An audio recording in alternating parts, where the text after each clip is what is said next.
ရွှေတဲ့တန်းတွေမှာကြောက်တော့ပါလားတယောက်တည်းရုပ်ထွက်ဖို့တကယ်ခက်ခဲလွယ်ပါလေဘဝကြီးကိုဒီကေရတော့ပါလေအမများတဲ့ပြင်တော့မှာ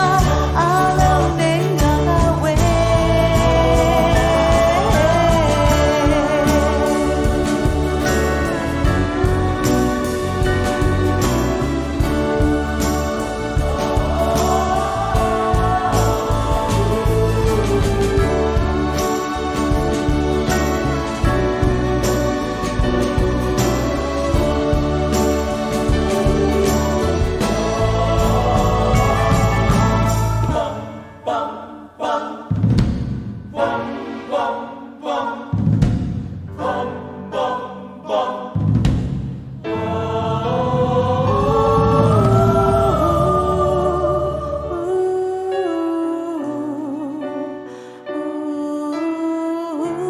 ကျွန်တော်တနာလို့တဲ့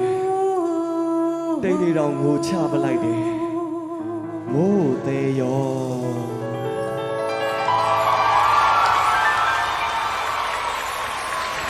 ဆန်းကိုအများကြီးကျေးဇူးတင်ပါတယ်ကျေးဇူးအများကြီးတင်ပါတယ်အားလုံးကိုကျေးဇူးအများကြီးတင်ပါတယ်မမို့ကိုလည်းကျေးဇူးတင်ပါတယ်ဗျာကျေးဇူးတင်ပါတယ်အမရဲ့ show လေးမှာလာပြီးအားဖြစ်ပေးတဲ့အတွက်ဒီလိုချစ်အဖွဲ့ကိုလည်းအများကြီးကျေးဇူးတင်ပါတယ်